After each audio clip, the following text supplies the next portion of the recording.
Hey, welcome to media I have consumed recently. First item on the agenda, I read this short story called How to Give the Wrong Impression by Katherine Heiny? Heaney? I don't know. I liked it. I really liked it. It was also written from second person perspective, which I freaking love when authors do that. I just loved how it was so easily digestible. I read it like when I woke up this morning. I just wanted something like cute and sweet to read. It's from a collection of love stories from the New Yorker, called Nothing But You. There's really not much to say about it except I really just liked the little read. I'm gonna look into more from this author. If I want something simple and understandable, I will like look into her for it, and it was cute. It was cute. I'm gonna recommend this. Frankie Shelf is one of my favorite YouTube channels. Today, when I was working on this creation that you see behind me, I was wanting to like just kind of mindlessly watch something. I watched him pick apart this novel where two people fall in love via Wordle, and that was interesting. It was hilarious, it was stupid, and I love watching him tear apart books that are just terrible. It's actually one of my guilty pleasures. I love it so much. And if you have not watched Frankie Shelf and you're a reader, you need to check that out. His takes are really good. I really love that channel. Moving on from cutesy literary fiction, I did watch a YouTube video. Softway Underbelly posted it. I'm sure you've heard about that channel. A divorce attorney talked about his thoughts on love and marriage. I'm so far from the concept of marriage. I'm literally almost 20 years old. I'm not planning on getting married anytime soon. Growing up religious has kind of put this fantasy, I would say, around marriage. And hearing him talk about it, and it wasn't cynical. I wouldn't say it's cynical, I would say it's just realistic. One of the points that he talked about was the fact that in this society we expect somebody to be everything for us, that figure that we've created, the soulmate, this person needs to be the best, I'm trying to remember how he said it, the best mother, father, the best travel partner, romantic partner, you know, your best friend, all of these things that we expect from another person. It's impossible for another person to be all of those things, and we put all these strictures on other people. That wasn't all he talked about. He also talked about a lot of other things, some things that are a little bit over my head because, I mean, I've been in relationships, but like I've never been married before. Yeah, a really interesting video. I really enjoyed it, and I'll definitely be watching more of that. Now I want to talk about poetry. The publishing laboratory at the University of North Carolina at Wilmington, they published these issues. Chautauqua? Multiple of them. I love short prose. My brain has succumbed to brain rot for many years. What can I say? Short form. I just love poetry, and I love when a poem does what it's supposed to do. Immunosuppression. I'll read a line from it. Along the shore, willows scratch their brown heads in vague confusion. Eddies chase their tails among the rocks as the hot breath and stolid torsos of Target, Hilton, Kanoko, and Taco Bell lean in like bouncers at a biker bar. One step closer and the stream will die. I really love when authors personify an environment in such a way. The town itself and the way that this author, James K. Zimmerman, by the way, that's who wrote this, it just reminds me so much of the North Carolina town that I grew up in and the surrounding towns, because it does have a kind of a coastal vibe to it.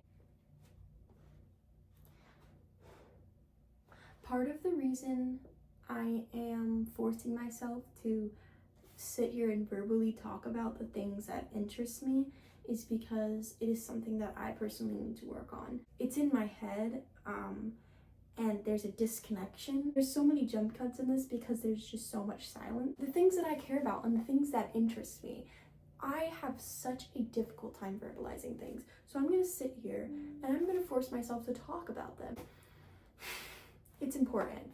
It's important to understand the media that you consume. It's so important. It's important to me. I think it should be important to more people. the media that they consume and how they think about it and how they form opinions on it. All the things that I consume and all the things that I read, I want to have an opinion on it. I also want to verbalize that. That's something I really need to work on. So here I am. That was a little bit of a non sequitur, I guess, but we're back. I just like how the poem talks a lot about, you know, the Target, the Taco Bell, the cars, the traffic lights, the concrete. Through all of that, nature kind of forcing its way through, and the way that it's written, but to speak more about nature, you're just like, God, give me some nature descriptions. This stuff is getting out of hand. Exactly how it feels when you're driving down the highway and all you see is just buildings and traffic and cars. That's how what reading this poem feels like, when you're driving and all you see is concrete and Target and Taco Bell. Even though nature is so loud, there's still something that we've created that will drown it all out. That sounds stupid, but I love this poem. I really do. Immunosuppression, it's a good poem. Great. I do want to talk about the book that I've read that I didn't hate it. I didn't like the ending at all. It's called I'm Thinking of Ending Things. I actually kind of liked the movie, and I don't know why. I liked the movie almost. It's so rare that I watch a movie and I'm like, wow, this is better than the freaking book. Okay. I love the stream of consciousness nature that came with it. The way that the speaker is just like, she's ruminating. This entire book, the main character is just ruminating and overthinking. This much of the book, the first like half, is literally just her ruminating. The way it ended, I mean, when you look back on if you reread the book and you're just like, oh yeah, that makes sense, right. But at the same time, it doesn't. There's no way that I can describe it without spoiling it, but I just got so connected to this woman, and that's all I really want to say, is that it just, the ending kind of seemed cliche. The ending seemed like it was trying too hard to be weird. The ending was trying really hard to be weird, and I didn't feel like the beginning of the book matched the ending. And in the movie, it was weird the entire time. The entire time of the movie, I felt uncomfortable. So the ending felt, oh my gosh, during the movie, there was a beautiful dance sequence near the end. And that's actually might be the entire reason why I liked it. Forget everything I said. I liked the movie because of that dance sequence. So like artistic, and I just freaking loved it. But I'd probably watch the movie again. Would I read this book again? No. It was well written, and the way that I remember how it made me feel when I was reading it, and because it was very descriptive. I just didn't like the ending, I guess. It was a really quick read. It took me like 2 nights to read. I think that maybe I'm not just like a horror genre girl. Maybe not. I like lit fic. Now, we're going to media that I want to consume. Death Valley. This is a novel by Melissa Broder, I'm pretty sure.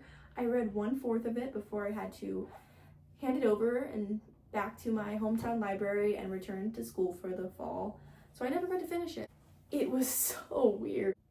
The main character was going through a lot, and I love when the main character is just in such a bad state of mind, and it's such a chaotic state of mind, and she just jumps from, even just at the sentence level, not even at a paragraph level, at the sentence level, she jumps from topic to topic to topic to topic, and it keeps you so engaged. And that's just the author being just masterful with her craft. And it's a book that I want to go back to 100%. I want to go back to this novel, and it was so. The next book I want to read is called Jawbone. I like reading books about weird women. I don't remember the name of the author, but I'm gonna look that up. She's Ecuadorian, and she's a poet.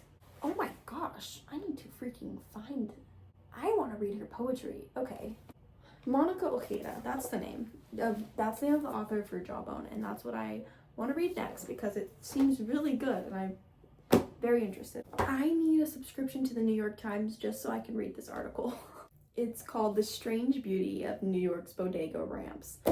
And they're like just these concrete blobs. Instead of just like putting ramps, the store owners will just like pour a blob of concrete and let it dry. Tactical urbanism is the term of art. It describes a whole universe of homegrown, under-the-radar architecture contrived to fix everyday problems in a city. I just really love dumb shit like that. I've actually changed my mind. I didn't really want to read the article. I was just so interested how journalists find a way to write like this prose about these like gross-looking concrete blobs. I just love how people romanticize New York, even down to the blobs of concrete that are literally just used for convenience. The links that journalists will go to romanticize this city is absolutely insane. I've been to New York City. It's disgusting. It's riddled with rats and it's gross. The only thing that makes New York City pretty is just the concept of New York City. Okay, I'm reading here, photographer Tom Wilson views these ramps as urban geology, documenting their unique forms as testaments to the city's adaptive spirit and inclusive efforts. And I appreciate that for what it is. You know what? If somebody on the New York Times, people are hating on this article it's kind of stupid, and people are hating on it. They're like, wow, the New York Times wants you to know about these stupid blobs that are ubiquitous and they're just there and it's so important. But if somebody wants to look at a blob of concrete and call it art, and they want to celebrate it as a functional piece of art form and community care, I say let them. I think that's really all I want to say about the concrete blobs. For some reason, this has been one of the most talked about things in this video so far, so that's weird. Okay, so I found r/mechanical pencils on Reddit and I'm reading through it. I don't buy pencils, I just use whatever I find. I've been coming in contact with recently is the 0.7mm Bic mechanical pencil. This pencil freaking sucks and I hate it. Okay, so I've read a little bit on other people's opinions on this kind of pencil. I think I might write too hard. This lead it doesn't break for other people like it breaks for me. Like, I'll write a sentence and the lead is already breaking. So maybe I hated too much. Maybe I hated too much, and maybe it's me. Maybe I'm the problem. Maybe I just write with such immense force. I'm the problem. So thanks r/mechanical pencils for the insight. Thank you for your opinions. I figured out that I'm the problem, I guess. I didn't go as much into depth as I wanted to go, simply because I'm still working on being able to verbalize the full extent of my thoughts and opinions. That is why I am doing this. That's kind of all that I want to talk about today, so bye.